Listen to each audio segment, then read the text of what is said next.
تقوی کی صورت بنا لیجئے، اہل تقوی کی صورت بنا لیجئے، نور سنت سے چہرہ سجا لیجئے، اہل تقوی کی صورت بنا لیجئے۔ دنیا میں آنے والی پریشانیاں، مصیبتیں، بلائیں، آفتیں جو ایمان والوں پر آتی ہیں، ان پر صبر کرنا اور صبر کے ذریعے اللہ کے ساتھ تعلق قائم رکھنا، مصیبتوں پر شکوہ شکایت ہائے ہو کے بجائے ہمت سے کام کرنا۔ ہمت اور صبر دروازہ کھولتی ہے اللہ کی رحمتوں کا، مصیبتیں دور ہوتی ہیں صبر کرنے سے۔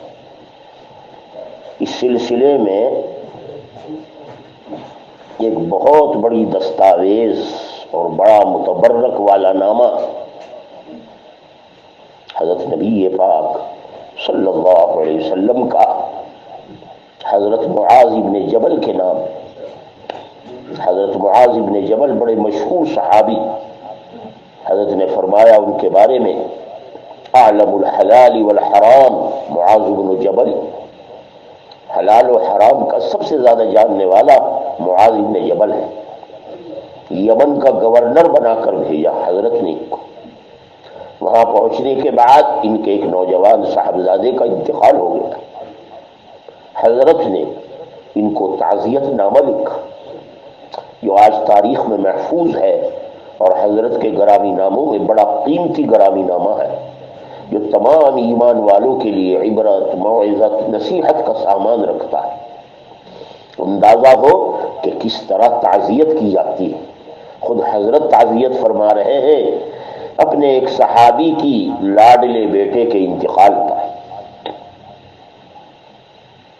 حضرت امام فقی ابو اللیث سمرقندی فرماتے ہیں اپنی سند سے کہ حضرت معاذ بن جبل رضی اللہ تعالی عنہ نے ایک مرتبہ فرمایا کہ میرے بیٹے کا انتقال ہو گیا، تو حضرت صلی اللہ علیہ وسلم نے میرے پاس اپنا والا نامہ اور گرامی نامہ تحریر فرمایا تعزیت کے سلسلے۔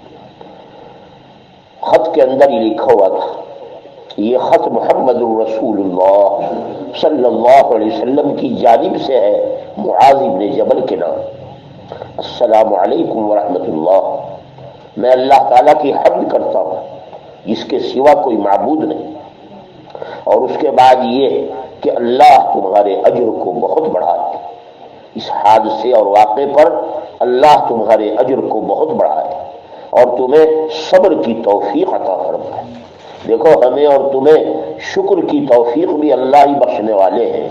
ہمارے نفس، ہمارے مال، ہمارے اہل خانہ، ہماری اولاد، ہمارے سارے اموال سب اللہ پاک کا عطیہ ہے، ان کے دیے ہوئے یہ خوشگوار نعمتیں ہیں، اور اللہ نے ہمارے پاس امانت کے طور پر دی ہے۔ یہ ہمارے پاس اللہ کی امانت ہے۔ کہا گیا ہے کہ ان سے ایک محدود وقت تک نفع اٹھاؤ کیونکہ تم سب کو ہمارے پاس آنا ہے، اس لیے اللہ نے ایک محدود مدت تک کے لیے یہ سب چیزیں نفع اٹھانے کے لیے دی ہیں، اور جب محدود مدت پوری ہو جائے گی مقررہ وقت پر اللہ اپنی امانت کو واپس لے لیتے، پھر وہ جو کچھ عطا فرمائے اس عطا کے باعث ہم پر شکر لازم ہے۔ کوئی ابتلا، کوئی آزمائش، کوئی مصیبت، کوئی بھی بلائے ناگہانی آ جائے، اللہ کی طرف سے صبر کرنا فرض ہے۔ صبر کرنا اللہ نے فرض قرار دیا ہے۔ اے معاذ، تیرا بیٹا بھی اللہ پاک کی خوشگوار عطا اور نعمتوں میں سے ایک نعمت تھا، نفع اٹھانے کے لیے اللہ نے تجھے دیا، اور پھر بہت بڑے اجر کے عوض میں اسے اپنے پاس واپس بلا لیا، بشرطے کہ تو صبر کرے۔ سارا آخرت کا عوض صبر پر ملتا اور اللہ سے ثواب کی امید لگائے۔ لہذا تم پر اے معاذ یہ نوبت کبھی نہ آنی چاہیے کہ تم بیٹے کی وجہ سے جزا فضا واویلا ماتم ہائے اور ہو کرنے لگو۔ اگر ایسا کرو گے تمہارا سارا ثواب ختم ہو جائے گا، اور پھر اپنی اس کوتاہی پر تمہیں صرف ندامت ہی ندامت ہوگی۔ مصیبتوں پر بے صبری قیامت میں ندامت کا ذریعہ ہے۔ اے معاذ، اگر تو اپنی مصیبت کے ثواب کو دیکھ لیتا تو تجھے یقین ہو جاتا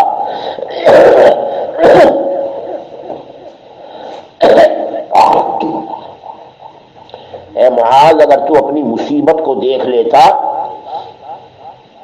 اپنی مصیبت کے ثواب کو دیکھ لیتا تو تجھے یقین ہو جاتا کہ میری یہ مصیبت جو دنیا میں پیش آئی ہے اس اجر سے بہت کم ہے جو آخرت میں ملنے والا ہے۔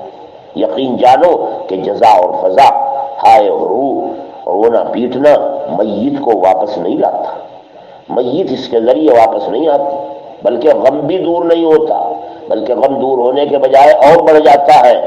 بس تیرا غم ان حالات کے تصور سے دور ہو جانا چاہیے، اور خود تجھ پر آنے والے ہیں جو کچھ حالات، ان پر بھی آئندہ صبر کریں۔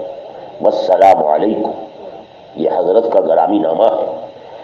حضرت امام فقی ابو اللیث فرماتے ہیں اس آخری فقہ کا مطلب ہے کہ اپنی موت کی فکر میں لگو۔ حضرت نے آخر میں جو فرمایا ان حالات کے تصور سے غم اور رنج دور رہو، اور خود تم پر بھی حالات آنے والے ہیں، اس کے معنی یہ کہ ایک دن ہمیں بھی مرنا ہے۔ اپنی موت کی فکر میں لگو، دوسرے کی موت پر غم منانے میں مت لگو، بلکہ یوں سمجھو کہ گویا ہمارا وقت بھی آ ہی چکا ہے، تاکہ آدمی کا غم ہلکا ہو جائے۔ آدمی اپنے بارے میں سوچنے لگے کہ اس طرح میرا بیٹا آج گیا ہے، کل کو میرا بھی نمبر آنے والا ہے، عنقریب موت کی آغوش میں ہر شخص جانے والا ہے، لہذا پھر جزا فضا کرنے کا کیا مطلب ہے؟ کیونکہ جزا اور فضا، گھبراہٹ، شکوہ و شکایت یہ میت کو واپس نہیں لا سکتے۔ ہاں، مصیبت کا اجر، مصیبت کا ثواب جو آخرت میں ملنے والا ہے وہ صبر پر ملے گا، ماتم کرنے سے سارا ثواب ختم ہو جاتا ہے۔ اللہ اکبر۔ حضرت انس بن مالک رضی اللہ تعالیٰ عنہ فرماتے ہیں نبی پاک صلی اللہ علیہ وسلم نے ارشاد فرمایا جو شخص دنیا کی وجہ سے بحالت غم رہے اور صبح اس حال میں کرے کہ دنیا کے غم میں پڑا ہوا ہے، وہ اللہ پر ناراض ہونے کی حالت میں صبح کر رہا ہے۔ دنیا کے غم میں آدمی کو نہ پڑنا چاہیے۔ اور جو شخص کسی پیش آمدہ مصیبت پر شکوہ کرنے لگے، ہائے ہو کرنے لگے، مصیبت پر بے صبری کرے، وہ اللہ پاک کا شکوہ کر رہا ہے، اللہ کی گویا شکایت کر رہا ہے لوگوں کے سامنے کہ اللہ نے مجھے مصیبت میں ڈالا ہے۔ جو شخص کسی غنی کے آگے تواضع دکھاتا ہے تاکہ اس کے مال سے کچھ حاصل کرے تو اللہ تعالیٰ اس کے عمل کے اجر کو ضائع کر دیتے ہیں۔ تواضع کسی دنیا کے طلب کے لیے نہیں ہوتی، اور جسے اللہ تعالیٰ نے قرآن عطا کیا ہو اور وہ قرآن کی ہدایات پر نہ چلے تو ایسا شخص دوزخ میں جائے گا، اللہ اپنی رحمت سے اس کو دور کر دیں گے۔ حضرت وہب بن منبہ فرماتے ہیں میں نے تورات میں لکھا ہوا دیکھا ہے جو شخص اللہ تعالیٰ کی کتاب پڑھتا ہے پھر یہ گمان کرے کہ بخشش نہیں ہوگی تو یہ اللہ کی آیات کے ساتھ مذاق کر رہا ہے، کیونکہ اللہ نے وعدہ کیا ان اللہ لا یغفر ان یشرک بہ ویغفر ما دون ذلک لمن یشاء۔ اللہ کفر اور شرک کے علاوہ جتنے گناہ ہیں سب معاف کر سکتے ہیں۔ قرآن کی تعلیم لا تقنطوا من رحمت اللہ، اے گناہگاروں اللہ کی رحمت سے مایوس نہ، گناہ کے بعد توبہ۔ اب اگر یہ شخص یوں سمجھتا ہے کہ میری توبہ قبول نہیں ہوگی اور میری بخشش نہیں ہوگی تو یہ تو قرآن کی آیات کے ساتھ مذاق کر رہا ہے۔ یہ بھی لکھا ہوا دیکھا میں نے تورات میں کہ جو شخص اپنے اوپر آنے والی مصیبت کی شکایت کرتا پھرے لوگوں سے کہ میں اس طرح پریشان، میں اس طرح پریشان، گویا وہ اپنے رب کا شکوہ کر رہا، بجائے مصیبتوں میں اپنے مصائب اور بلاؤں کو لوگوں کے سامنے یا کہیں بھی بیان کرنے کے بجائے آدمی اپنے رب سے مصیبتوں کے دور ہونے کی درخواست کرے۔ مصیبتیں دینے والے وہی ہیں اور مصیبتیں ہٹانے والے بھی وہی، اس لیے مصائب میں لوگوں کے سامنے شکوہ نہ کرے، اپنے حال کو چھپا کر اگر اللہ سے مانگے گا اللہ اس کی مصیبتوں کو دور فرمائے۔ اسی طرح لکھا ہے تورات میں جو شخص کسی چیز کے فوت ہو جانے سے غم کھائے، کوئی چیز ختم ہو گئی، گم ہو گئی، ضائع ہو گئی، اب غم کر رہا ہے، یہ اپنے رب کی تقدیر پر خفا ہو رہا، کیونکہ جو کچھ دنیا میں پیش آتا ہے وہ سب بقدر، کل شیء بقدر، ہر چیز تقدیر سے ہو۔ ایمان تقدیر پر لانے کے معنی یہی ہے کہ آدمی اچھے احوال میں ہو یا برے میں ہو، اچھا ہو یا برا ہو، سب اللہ کی طرف سے، لہذا اللہ تعالیٰ سے ہر حال میں تعلق قائم رکھے۔ اسی طرح لکھا ہوا تھا کہ جو شخص کسی غنی کے سامنے تواضع دکھاتا ہے، محض اس کی غنا حاصل کرنے، غنی اور مالدار کے سامنے تواضع کر کے، عاجزی کر کے طلب مال کی نیت رکھتا ہے، سمجھو اپنے دین کے 2/3 حصے کو وہ ضائع کر رہا ہے۔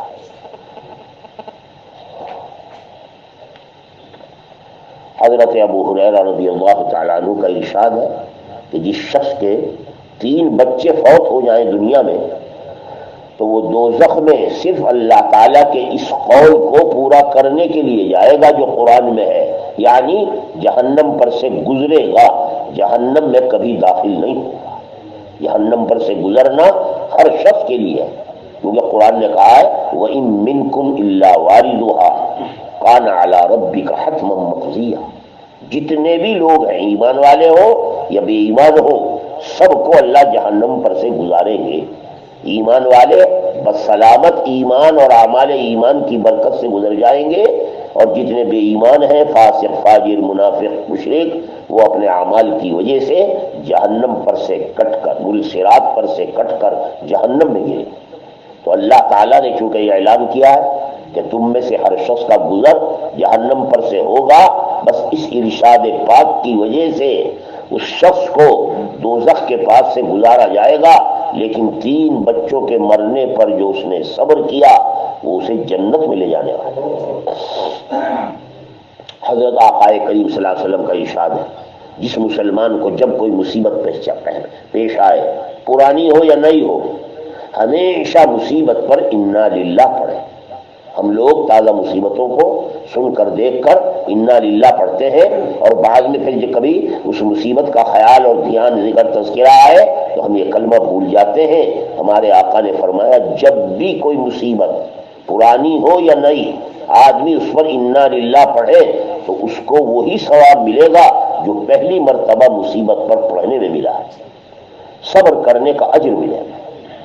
حضرت عثمان غنی کا ذکر ہے کہ ان کے یہاں کوئی بچہ ہوتا تو اسے 7ویں دن اپنے پاس بلاتے، پوچھنے پر فرمایا میں چاہتا ہوں کہ اس کی کچھ محبت میرے دل میں پیدا ہو، اس لیے میں اپنے پاس اس کو رکھتا ہوں، اور اس نیت سے رکھتا ہوں کہ اگر یہ مر جائے گا تو میں اس پر صبر کروں گا اور اللہ کے ہاں اس کا اجر ملے گا۔ اجر کمانے کے لیے یہاں تک صبر کے ارادے کرتے تھے حضرات صحابہ کرام۔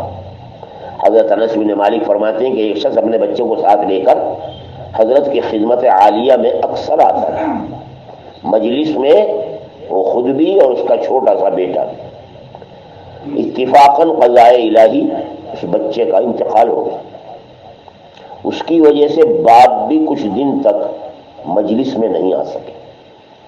حضرت صلی اللہ علیہ وسلم نے کیونکہ صحابہ کے ساتھ حضرت کی شفقت، رحمت، محبت اور عنایت برابر سب کے ساتھ رہتی تھی، کئی دن کے نہ آنے پر حضرت نے غیر حاضری محسوس کی، پوچھا فلاں صاحب کہاں ہیں؟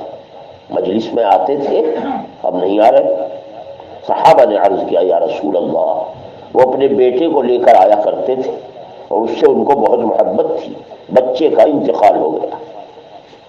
فرمایا تم نے ہمیں اطلاع کیوں نہ دی؟ بیٹے کے انتقال پر ہمیں اطلاع دیتے، ہم ان کے گھر جا کر تعزیت کرتے۔ صحابی کے گھر کو نبی پاک صلی اللہ علیہ وسلم تعزیت سے شرف بخشتے، چنانچہ حضرت یہ سن کر فوراً اٹھے اور ان کے گھر تشریف لے گئے۔ اللہ ان کے دولت قدے کو اپنی تشریف آوری کی سعادت کا شرف بخشا، دیکھا بہت غم اور اندوہ اور رنج میں مبتلا ہے، کہنے لگا وہ اظہار غم اور رنج میں، باپ صحابی یا رسول اللہ صلی اللہ علیہ وسلم، میں نے اس بچے کے لیے نیت کی تھی کہ یہ اپنے بڑھاپے میں، اپنی کمزوری کے ایام میں میرے کام آئے گا، مجھے اس سے نفع کی امید تھی، لیکن افسوس کہ اس کا انتقال ہو گیا۔ حضرت نے یہ سن کر تعزیت فرمائی، ارشاد فرمایا تمہیں یہ پسند نہیں ہے کہ قیامت کے دن جب تم حاضر ہوگے اور اس بچے کو کہا جائے گا اللہ تعالیٰ کی طرف سے کہ تو بھی جنت میں داخل ہو جا اور اپنے باپ کو بھی پکڑ کر لے جا، کیا تم اس پہ خوش نہیں؟ وہ بچہ جب جنت میں داخل ہونے اس بچے سے کہا جائے گا کہ جنت میں داخل ہو جا، وہ کہے گا یا اللہ میرے والدین تو ابھی باہر ہیں، میں ان کے بغیر جنت میں نہیں جاؤں گا، اور ان کو حکم ہوگا کہ ان کو لے کر جنت میں جا۔ اللہ تعالیٰ اس کی سفارش قبول فرمائیں گے اور تم اپنے بچوں کے ساتھ اکٹھے جنت میں داخل ہو۔ کیا تم اس پر خوش نہیں ہو؟ یہ بات سن کر وہ صحابی کہنے لگے یا رسول اللہ میرا سارا غم غلط ہو گیا ہے اور سارا غم ختم ہو گیا آپ کی اس بشارت سے۔ اس سے معلوم ہوا کہ تعزیت کے لیے جانا چاہیے، تعزیت میں جانا سنت ہے نبی پاک صلی اللہ علیہ وسلم کی، اور جانے کے بعد اپنے بھائی کو جو مصیبت پہنچی ہے ان کو تسلی دینا چاہیے، ان کے ساتھ اجر و ثواب آخرت کا اور دوسری چیزوں کا مذاکرہ کر کے ان کے غم کو ہلکا کرنا چاہیے، یہی تعزیت کا مقصد ہوتا ہے۔ حضرت امام فقی ابو اللیث فرماتے ہیں کہ میرے والد مرحوم نے نقل کیا کہ حضرت حسن بصری فرماتے ہیں کہ ایک مرتبہ موسیٰ علیہ السلام نے اللہ تعالیٰ سے سوال کیا کہ حضرت مریض کی مزاج پرسی کرنے والے کو کتنا ثواب ملتا ہے، عیادت کرنے والے؟ ارشاد فرمایا عیادت کرنا کسی مسلمان بھائی کی اسے گناہوں سے اس طرح پاک صاف کر دیتا ہے جیسا آج ہی ماں کے پیٹ سے پیدا ہوا۔ اللہ، پیدائش کے وقت جیسے بچہ گناہوں سے پاک ہے، عیادت کرنے کا اتنا بڑا اجر و ثواب ہے۔ عرض کیا گیا حضرت عیادت کا یہ ثواب ہے تو تعزیت کا، مرنے کے بعد جنازے کے ساتھ جانے کا کیا ثواب ہوگا؟ ارشاد فرمایا کہ میں اس شخص کی موت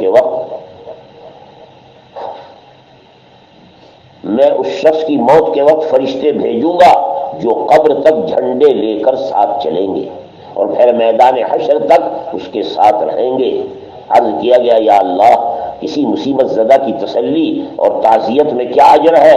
فرمایا میں اسے اپنے عرش کے سائے میں رکھوں گا، جس دن کے میرے عرش کے سائے کے علاوہ کوئی سایہ نہیں ہوگا۔ حضرت انس بن مالک فرماتے ہیں حضرت کا ارشاد نقل کرتے ہوئے کہ کسی بندے نے کوئی 2 گھونٹ ایسے نہیں پیے جو اللہ کو ان 2 گھونٹوں سے زیادہ کوئی اور چیز محبوب ہو۔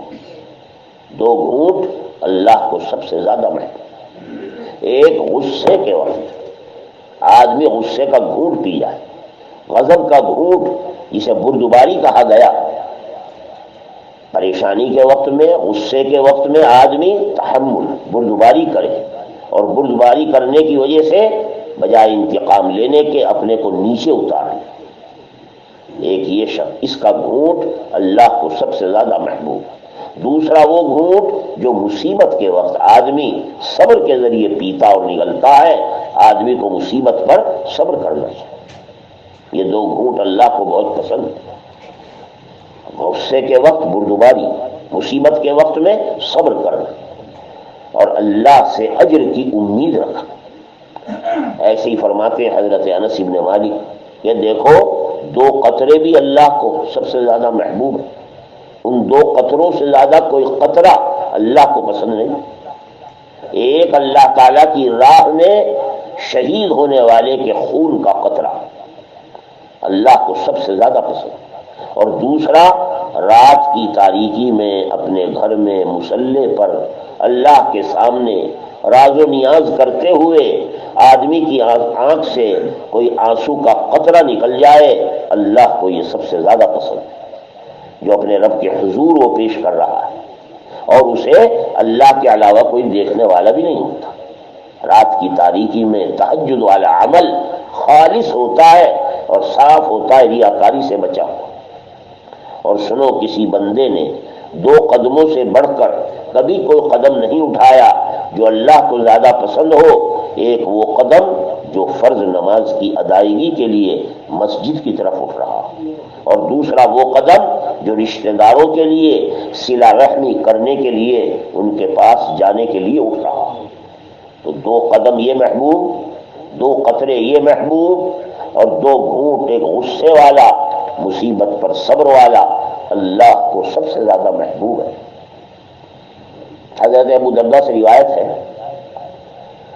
کہ کتابوں میں لکھا ہے کہ حضرت سلیمان علیہ السلام کے صاحبزادے کا انتقال ہو گیا. نبی گزرے ہیں انبیاء بنو اسرائیل، بڑا غم لاحق ہوا.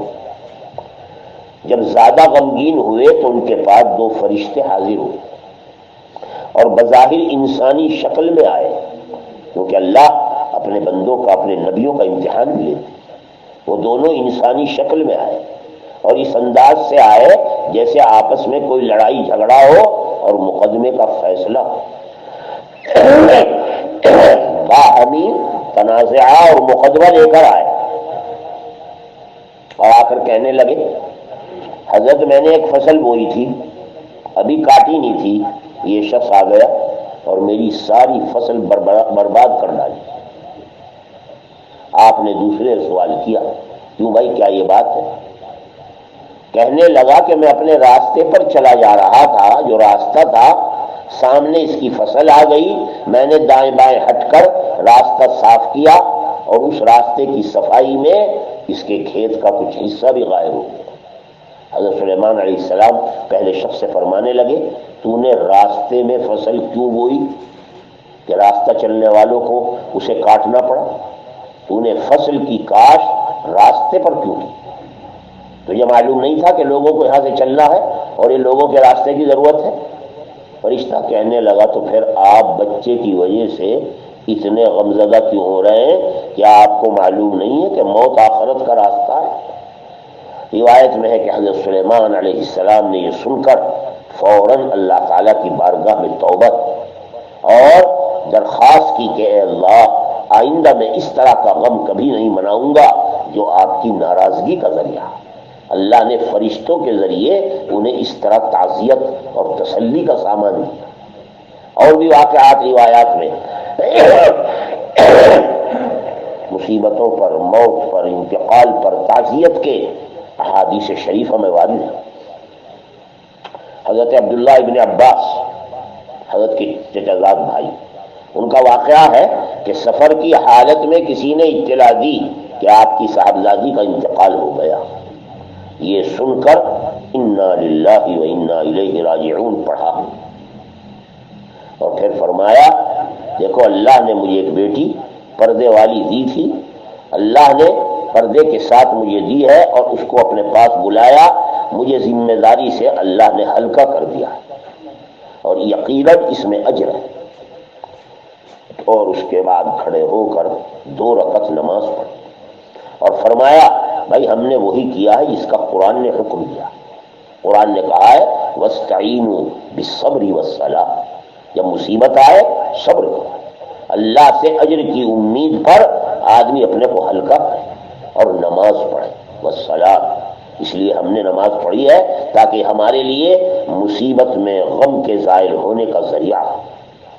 حضرت صلی اللہ علیہ وسلم کا ارشاد ہے کہ اللہ تعالیٰ نے یہ کلمہ جو انا للہ و انا الیہ راجعون عطا فرمایا ہے یہ امت کے لیے بہت بڑی نعمت ہے اور کسی کے مرنے ہی پر نہیں پڑھا جاتا. اگر تمہارے جوتے کا تسمہ ٹوٹ گیا ہے تو اسے دیکھ کر بھی انا للہ پڑھا، انا للہ و انا الیہ راجعون. جوتے کا تسمہ ٹوٹنا بھی تو مصیبت ہے چاہے کتنی ہی ہلکی. حضرت ام المومنین ام سلمہ حضرت کی بیگمات میں سے مشہور بیگم فرماتی ہیں کہ حضرت صلی اللہ علیہ وسلم نے ایک مرتبہ یہی حدیث انا للہ کے بارے میں سنائی، کیا کہ جس کو جب کوئی مصیبت پیش آئے اور اللہ کے حکم کے مطابق وہ انا للہ پڑھے، اذا اصابتهم مصیبہ قالوا انا للہ و انا الیہ راجعون. قرآن کہہ رہا ہے جب کوئی مصیبت پیش آئے اور آدمی انا للہ پڑھے اور پھر یہ دعا بھی مانگے انا للہ کے ساتھ. حضرت ام سلمہ حضرت کی دعا نقل کر رہے ہیں، اللہم اجرنی فی مصیبتی وعاقبنی خیرا منہا، اللہم اجرنی فی مصیبتی وعاقبنی خیرا منہا، اے اللہ اس مصیبت پر مجھے بدلہ عطا فرما اور اس کا بہترین بدل نصیب، اس مصیبت کا بہترین بدل عطا۔ تو اللہ تعالیٰ اس کے ساتھ اس کی دعا کے مطابق معاملہ فرمائیں گے کہ جو مصیبت پیش آئی ہے، کوئی جانے والا چلا گیا ہے، اللہ اس سے بہتر بدل عطا فرمائے۔ حضرت ام سلمہ رضی اللہ تعالیٰ عنہ فرماتی ہیں کہ یہ حدیث میں نے یاد رکھی، اتفاق سے میرے خاوند، پہلے جو خاوند تھے ابو سلمہ، ان کا انتقال ہو گیا، تو میں نے یہ دعا پڑھی جو حضرت نے فرمائی کہ اللہ اس مصیبت میں مجھے ثواب دے اور ان کا بہترین بدل عطا۔ یہ دعا میں پڑھتی رہی، لیکن اپنے جی میں سوچا کہ میرے جو شوہر تھے ابو سلمہ، ان جیسا خاوند اب کہاں ملے گا۔ حضرت کہہ رہے دعا مانگو کہ اس سے بہتر مل جائے، لیکن پھر بھی حضرت کے اس کلمے پر ایمان لانے کے تقاضے کے پیش نظر میں انا للہ پڑھتی رہی اور یہ دعا پڑھی، اللہم اجرنی فی مصیبتی وعاقبنی خیرا منہا، یہ دعا پڑھتی رہی یہاں تک کہ نبی پاک صلی اللہ علیہ وسلم نے خود اپنے لیے مجھے نکاح کا پیغام دیا اور حضرت کی زوجیت کا شرف مجھے حاصل ہوا۔ تب پتہ چلا کہ عاقبنی خیرا منہا کیسی مقبول ترین دعا ہے۔ آدمی کو جب مصیبت پیش آئے ہمیشہ انا للہ و انا الیہ راجعون، اور یہ دعا پڑھنی چاہیے، اے اللہ مصیبت میں مجھے اجر دے اور اس کا بہترین بدل عطا۔ علماء امت نے لکھا ہے کہ انا للہ و انا الیہ راجعون کلمہ استرجاع کہلاتا ہے، اس کا نام ہے کلمہ استرجاع۔ اللہ نے یہ اس امت کو دیا ہے، ما قبل کی امتوں میں کسی کو غم کے موقع پر یہ دعا نہیں دی گئی جو امت محمدیہ کو دی۔ کلمہ استرجاع امت محمدیہ کی خصوصیت میں۔ حضرت انس بن مالک حضرت صلی اللہ علیہ وسلم کا ارشاد نقل فرماتے ہیں کہ دیکھو مصیبت کے وقت پر رانوں پہ ہاتھ مارنا، اپنے بالوں کو چونٹنا، اپنے گالوں پر ماتم کرنا، اپنے کپڑے پھاڑنا جو جاہلیت میں ہوا کرتا تھا، یاد رکھو یہ ماتم کرنا گناہ کو ختم کر دیتا۔ آدمی کو چاہیے جیسے ہی صدمہ مصیبت پیش آئی صبر کرے، اور جتنا صبر شروع کرے گا صدمے کے اول وقت میں اللہ اتنا ہی اجر بڑھائے۔ یاد رکھو اللہ کے ہاں جو اس ثواب کی بڑائی ہے اور اس ثواب اس کلمے پر جو ملنے والا ہے وہ مصیبت کی بڑائی سے بڑھا ہوا ہے، مصیبت اس کے سامنے ہیچ۔ اور جو شخص مصیبت کے بعد انا للہ پڑھتا ہے اللہ تعالیٰ اس کو ہمیشہ اجر دیتے رہیں گے، جب بھی کلمہ پڑھتا ہے اور جب بھی مصیبت یاد آئے۔ جس دن مصیبت ابتدا میں پیش آئی اس وقت کلمہ پڑھنے اور صبر کرنے پر جو کچھ اجر و ثواب ملا ہے آئندہ بھی اللہ وہی ثواب مرحمت فرماتے رہیں گے۔ حضرت امام فقی فرماتے ہیں کہ عقل مند آدمی کو چاہیے کہ مصیبت کے وقت میں ہمیشہ اجر و ثواب پر غور کرے۔ یہ دنیا دار المصائب، یہ دنیا آفتوں کی جگہ، اس دنیا میں پریشانیاں ہی پریشانیاں ہیں، لیکن اللہ کے نبی نے جو رحمت للعالمین ہیں ان تمام احوال پر صبر کرنے کے بڑے بڑے اجر و ثواب بیان کیے۔ لہذا مصیبت تو آنے والی ہے، بندے کی سعادت یہ ہے کہ مصیبت کے وقت میں اجر و ثواب پر غور کرے، اللہ نے صبر کرنے پر مجھے کتنے ثواب کا وعدہ فرمایا۔ چنانچہ قیامت میں جب آدمی مصیبت پر صبر کے اجر کو دیکھے گا، پریشانی پر جو صبر کیا ہے اس کا ثواب دیکھے گا تو تمنا کرے گا کہ اے کاش اس کے اہل و عیال، اس کے اعزاء اقربا اور اس کی جتنی چیزیں ہیں سب دنیا ہی میں فوت ہو جاتی اور میں سب پر صبر کرتا تو آج مجھے اتنا اجر ملتا۔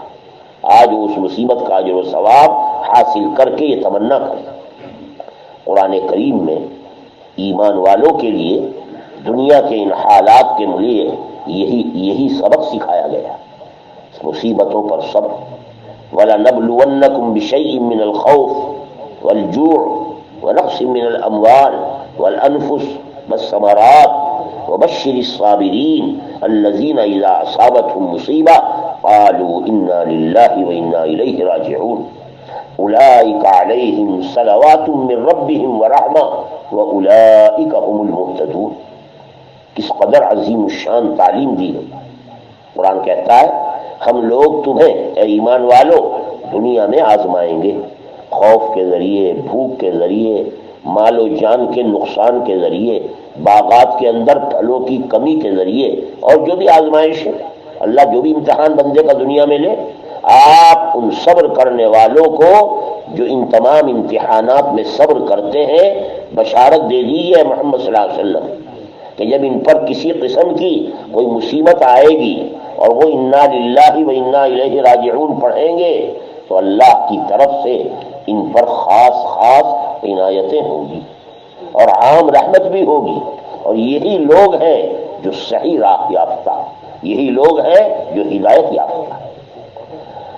یاد رکھیے اللہ تعالیٰ کا آزمانا اور امتحان کرنا یہ اللہ تعالیٰ کا اپنے بندوں پر بہت بڑا انعام اور احسان ہے. اللہ کبھی کبھی ان مصیبتوں کو ظاہر فرماتے ہیں بندے کے صبر کو دیکھنے کے. ہم اللہ کے بندے ہیں، اس کی ملک میں ہیں، اس کے قبضے میں ہیں، زندہ رہیں گے تو اللہ ہماری ضروریات پوری کرتے، وہ بھی انہی کے ذمہ ہے، اور اگر ہم مر گئے ہمارا ٹھکانہ بھی انہی کی ذات پاک کی طرف ہے، ہمارا مرجع وہی ہے، مرنے کے بعد بھی وہیں جانا ہے. لہذا ان باتوں کو سوچ کر ہم پر واجب ہے کہ ہم اللہ کے تمام فیصلوں پر راضی رہیں. رضا برقضا ایمان کا سب سے بڑا درجہ ہے. علماء نے لکھا ایمان اعمال صالحہ میں اخلاص، احسان، اللہ کے لیے کرنا، یہ جیسی صفات ایمان ہے ان سب میں بڑھ کر ہے رضا برقضا، اللہ کے فیصلوں پر راضی. ہمارے آقا نے فرمایا ہے ذاق طعم الایمان من رضی باللہ ربا. ایمان کا مزہ، ایمان کا ذائقہ وہی شخص چکھتا ہے جس کو رضا برقضا حاصل ہو، اللہ کے فیصلوں پر راضی ہوتا ہے. اسے مصیبتوں میں وہ مزہ آتا ہے جو دوسرے لوگوں کو نعمتوں میں بھی نہیں آتا. ہم اگر اللہ کے فیصلوں پر راضی رہیں تو یقیناً اللہ کے ہاں بڑا اجر و ثواب ہے. اور اگر خدا نخواستہ اس کے برعکس ہم اللہ کے فیصلوں پر راضی نہ ہو تو کل قیامت کے دن ہمیں وہاں ان سب کا جواب دینا پڑے. اسی لیے قرآن نے کہا ہے اولئک علیہم صلوات من ربہم ورحمہ. حضرت سعید ابن جبیر فرماتے ہیں کہ دیکھو مصیبت پر یہ کلمہ استرجاع انا للہ و انا الیہ راجعون پڑھنا اس امت کے لیے ہی تعلیم ہوا ہے. اسے اپنی نعمت سمجھو. اگر دنیا میں کسی کو یہ کلمہ پہلے ملتا ماقبل کے نبیوں میں تو حضرت یعقوب علیہ السلام کو ملتا، کیونکہ ان کو جو غم ہوا حضرت یوسف کے گم ہونے کا اتنا بڑا غم کسی نبی کو نہیں ہوا. لیکن قرآن نے یوسف علیہ السلام کے گم ہونے پر حضرت یعقوب کے غم کے موقع پر انا للہ نقل نہیں کیا، بلکہ جب انہیں اطلاع کی گئی کہ حضرت یوسف کو بھیڑیے نے کھا لیا فرمایا یا اسفا علی یوسف، یا اسفا علی وابیضت عیناہ من الحزن فہو کظیم. ان سے یہ جو بجائے انا للہ کے یا اسفا ہائے افسوس میرا یوسف چلا گیا. حضرت سعید بن مسیب حضرت عمر سے نقل فرماتے ہیں کہ دو اجر بڑے عمدہ، دو اجر اس جگہ بیان کیے گئے قرآن میں اور یہ بڑے عمدہ اجر و ثواب. ایک اولئک علیہم صلوات من ربہم ورحمہ اور دوسرا اولئک هم المہتدون. ان دونوں میں غور کرو کہ اللہ تعالیٰ صبر پر، مصیبتوں اور بلاؤں پر، اللہ کے فیصلوں پر راضی رہنے پر ایک وعدہ یہ کر رہے ہیں کہ اللہ کی رحمتیں ان کو ملیں گی، اور دوسرا اعلان یہ کر رہے ہیں کہ اولئک هم المہتدون. ہدایت یافتہ صرف یہی لوگ ہیں. اللہ تعالیٰ نے قرآن پاک کی تعلیمات پر عمل کرنے والے ہی کو ہدایت یافتہ کہا ہے. اللہ ہم سب کو قرآن پاک کی ان تعلیمات پر عمل کی توفیق عطا فرمائے، مصائب اور بلایا میں اپنی ذات پاک کی طرف رجوع نصیب فرمائے.